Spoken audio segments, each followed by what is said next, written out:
Salam sehat sejahtera, jumpa lagi di channel Mata Ketiga. Berikut mari kita telusuri cerita hari ini. Ada sebuah ukiran batu yang disebut ramalan suku Hopi di sekitar Oraibi, negara bagian Arizona, Amerika Serikat. Batu prasasti yang kemudian disebut batu nujum ini menggunakan metode simbolik untuk merepresentatifkan banyak ramalan kuno suku Hopi selama ribuan tahun. Namun ada satu hal yang membingungkan, yaitu simbol yang diukir dengan lambang swastika yang kita kenal di bawah matahari di sudut atas pada ukiran batu ramalan tersebut, di mana simbol ini sama seperti simbol di dada patung Sakyamuni, sementara suku Hopi tidak menganut keyakinan Buddhisme. Lantas, mengapa lambang seperti itu juga ada dalam budaya kuno mereka? Mungkinkah mengandung misteri di dalamnya? Sebagai informasi, swastika adalah salah satu simbol yang paling disucikan dalam tradisi Buddha atau Hindu, merupakan contoh nyata tentang sebuah simbol religius yang memiliki latar belakang sejarah dan budaya yang kompleks sehingga hampir mustahil untuk dinyatakan sebagai kreasi atau milik sebuah bangsa atau kepercayaan tertentu. Simbol ini pasti sudah tidak asing lagi bagi teman-teman, khususnya di kalangan Buddhisme. Namun penyebutannya jelas tidak sama dalam bahasa Mandarin atau Jepang, tapi umumnya lebih dikenal sebagai swastika. Dalam bahasa Mandarin, swastika disebut wan, manji dalam bahasa Jepang, filfot dalam bahasa Inggris dan bahasa lainnya.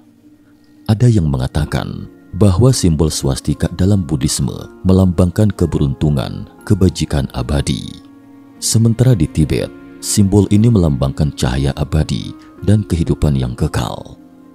Menurut beberapa sarjana, simbol swastika ini melambangkan cinta kasih dan kearifan Buddha, dapat mewujudkan pencerahan sejati melalui kesadaran diri. Sementara lainnya percaya simbol ini melambangkan keharmonisan alam semesta dan keseimbangan kutub bumi.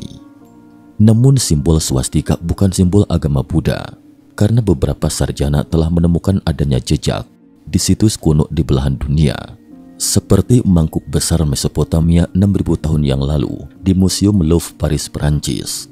Di bagian bawah dan tepian mangkuk tersebut terdapat simbol swastika. Asal dan makna dari simbol swastika. Dalam peradaban atau budaya prasejarah semua negara di dunia, tidak peduli seberapa besar perbedaan bahasa, tata letak negara, dan meskipun dipisahkan oleh lautan atau gurun yang tak berujung juga, telah ditemukan peralatan atau segala sesuatu dengan simbol swastika. Dari peradaban prasejarah hingga zaman kuno sampai periode modern akhir hingga modern, mengapa simbol swastika misterius ini memiliki gema yang sama di seluruh dunia? Catatan simbol swastika dalam peradaban prasejarah. Penemuan arkeolog telah lama membuktikan bahwa swastika merupakan simbol kuno dalam sejarah panjang. Sejak dulu, simbol swastika telah ada di Eropa, jauh melampaui pengetahuan orang-orang. Totem misterius dengan grafik mirip simbol swastika yang ditemukan di pegunungan Italia, Swiss, Spanyol, dan Portugal diperkirakan telah puluhan ribu tahun sejarahnya.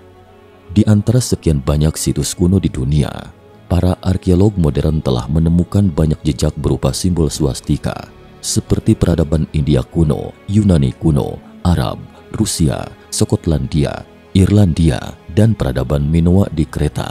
Bahkan di era Kekaisaran Bizantium atau Kekaisaran Romawi Timur juga ditemukan jejaknya. Simbol swastika yang ditemukan dalam masyarakat barat mencakup dalam berbagai aspek. Di dinding katakombe Kristen di Roma, simbol swastika muncul di samping kata-kata zotiko atau hidup dari hidup. Juga terdapat di uang kertas Rusia pada abad ke-19 dan juga muncul di jubah dewa utama Yunani Zeus. Di era Romawi kuno, Pythagoras menggunakan swastika dengan nama Tetraktis sebagai simbol yang menghubungkan langit dan bumi. Ironis dan disayangkan, simbol kehidupan dan keabadian yang dianggap sakral selama ribuan tahun itu kini menjadi simbol kebencian. Simbol swastika dipelintir dan diubah Nazi. Ketika mendengar atau melihat simbol swastika, mungkin dalam benak kita langsung mengaitkannya dengan Nazi. Simbol ini mengalami pencemaran karena digunakan oleh pasukan Nazi pada Perang Dunia II.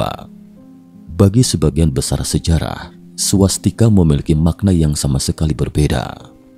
Pada 23 Oktober 2014, BBC News menerbitkan sebuah artikel yang mengatakan bahwa orang-orang di seluruh dunia menyukai simbol swastika sebelum dipelintir Hitler. Seperti yang disebutkan, swastika merupakan simbol kuno yang digunakan di berbagai budaya selama sedikitnya 5.000 tahun sebelum Adolf Hitler menyulapnya sebagai hiasan tengah bendera Nazi. Dan penggunaannya dewasa ini oleh kelompok ekstrim tertentu ditujukan untuk menyebarkan kebencian. Pada awal abad ke-20, swastika digunakan secara luas di Eropa. Swastika memiliki beragam makna, yang paling umum adalah simbol keberuntungan dan kemujuran. Namun oleh Nazi Jerman, swastika kemudian dianggap sebagai simbol identitas ras Arya dan kebanggaan bangsa Jerman. Dugaan bahwa swastika berasal dari budaya ras Arya bangsa Jerman sepertinya merupakan salah satu alasan utama mengapa Partai Nazi mengadopsi swastika atau Hakenkreuz, mengacu pada salib tertekuk sebagai simbol resmi Nazi pada tahun 1920. Namun Partai Nazi bukanlah satu-satunya partai yang menggunakan swastika di Jerman. Setelah Perang Dunia I, sejumlah gerakan nasionalis sayap kanan mengadopsi swastika. Sebagai simbol, swastika dikaitkan dengan gagasan tentang status ras murni. Pada saat Nazi menguasai Jerman, konotasi swastika pun berubah sejak itu. Di manifesto autobiografinya, Mein Kampf, Adolf Hitler menulis, "Sementara itu, setelah percobaan yang tak terhitung, aku telah memutuskan suatu bentuk akhir, sebuah bendera dengan latar belakang merah, lingkaran putih, dan swastika hitam di tengahnya. Setelah percobaan berkali-kali, aku juga menemukan sebuah proporsi pasti antara ukuran bendera dan ukuran lingkaran putih, serta bentuk dan ketebalan swastika."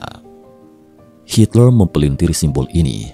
Dia percaya bahwa simbol swastika ini mengandung kekuatan alam semesta, dan secara pribadi merancang logo Nazi dari pola swastika. Jelas ada perbedaan yang mencolok antara logo Nazi dan simbol swastika aslinya. Hitler dengan sengaja mengadopsi arah yang berlawanan. Swastika menjadi lambang yang menghadirkan ketakutan dan kebencian tersendiri ketika diadopsi Jerman Nazi sebagai bendera negaranya. Hitler menggunakan lambang ini sebagai simbol kekuatan superioritas bangsa Arya dan membuat swastika sebagai citra keangkeran. Di bendera Nazi sendiri, swastika dalam posisi miring 45 derajat.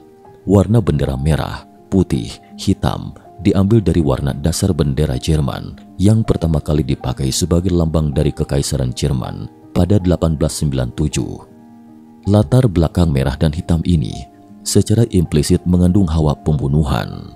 Sementara swastika dalam keyakinan tradisional yang melambangkan keberuntungan sebagian besar berwarna cerah. Di Eropa sampai sekarang, lambang swastika ini dilarang penggunaannya dalam bentuk apapun. Sementara itu, dalam filsafat Hindu, simbol ini mewakili berbagai hal yang terdiri dalam 4 hal, dari 4 yuga atau siklus waktu, 4 tujuan atau sasaran hidup, 4 tahap kehidupan, dan 4 Veda. Swastika bahkan nama perempuan di beberapa bagian India. Lambang ini sering digambar dengan kunyit di ambang pintu dan pintu toko sebagai tanda selamat datang, atau pada kendaraan, kitab suci agama, dan kop surat. Menurut Ajay Chaturvedi, penulis Last Wisdom of the Swastika, bahwa swastika adalah kubus 4 dimensi yang digunakan dalam matematika Veda dan juga melambangkan seluruh keadaan dalam filsafat India, yaitu keadaan kesadaran keempat yang melampaui bangun, tidur, dan bermimpi. Melihat bentuknya, swastika dianggap mewakili pergerakan berkesinambungan seperti kincir angin atau kincir air. Dia akan terus-menerus berputar searah jarum jam atau sebaliknya. Kalau berputar searah jarum jam, dia mewakili energi alam semesta, kuat dan penuh kecerdasan. Kalau berputar berlawanan dengan arah jarum jam, dia mewakili belas kasih. Dia juga melambangkan keharmonisan universal dan keseimbangan dari hal-hal yang berlawanan. Di Indonesia, swastika dipakai sebagai lambang keagamaan umat Hindu Dharma di Bali. Swastika pernah dan masih mewakili hal-hal yang bersifat luhur dan sakral, terutama bagi pemeluk Hindu, Jaina, Buddha, pemeluk kepercayaan Gaelic Roman, pemeluk kepercayaan Keltik kuno. Swastika melambangkan Dewi Api Brigid. Pemeluk kepercayaan Slavia kuno, swastika melambangkan Dewa Matahari Svarog. Jubah Athena, tubuh Apollo dan dewa-dewi Yunani juga kerap dihiasi dengan simbol tersebut. Maupun bagi orang-orang India suku Hopi serta Navajo yang menggunakan simbol itu dalam ritual penyembuhan. Suku Hopi percaya manusia telah beberapa kali mengalami pergantian peradaban. Secara umum, ceritanya kurang lebih seperti ini. Sang Pencipta menciptakan manusia dan memberikan lingkungan untuk bertahan hidup manusia dan segalanya. Namun dalam proses panjangnya, manusia telah melupakan ajaran Tuhan, tidak lagi menghormati Sang Pencipta. Merosotnya moral membuat manusia semakin terperosok hingga akhirnya dihancurkan oleh api. Sebagian manusia yang bermoral selamat dan menciptakan dunia baru. Selama periode ini, manusia dengan cepat berkembang ke segala arah. Namun lambat laun, manusia menjadi semakin serakah dan berangsur-angsur tidak lagi percaya pada Sang Pencipta.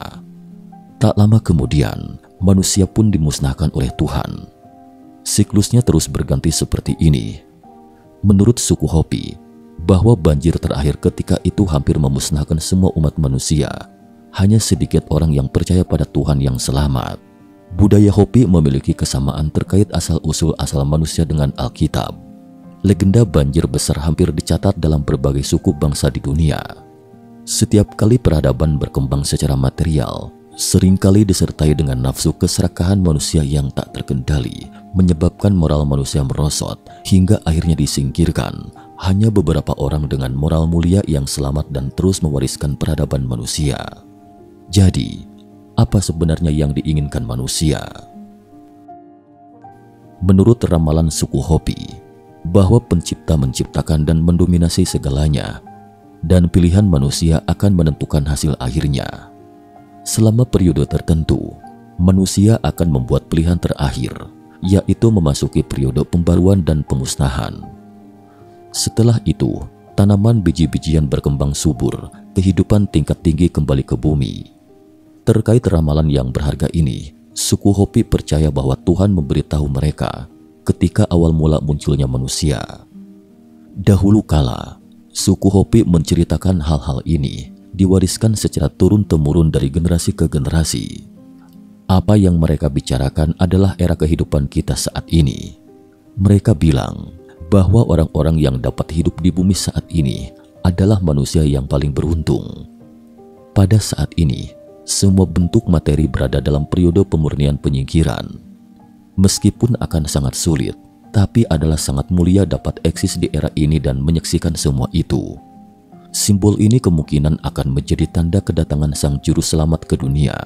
Dan alasan mengapa terus tersebar luas sampai sekarang adalah mengingatkan orang-orang untuk tidak melupakan asal-usul mereka.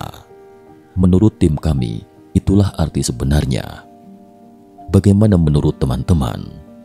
Sekian dan terima kasih atas perhatiannya.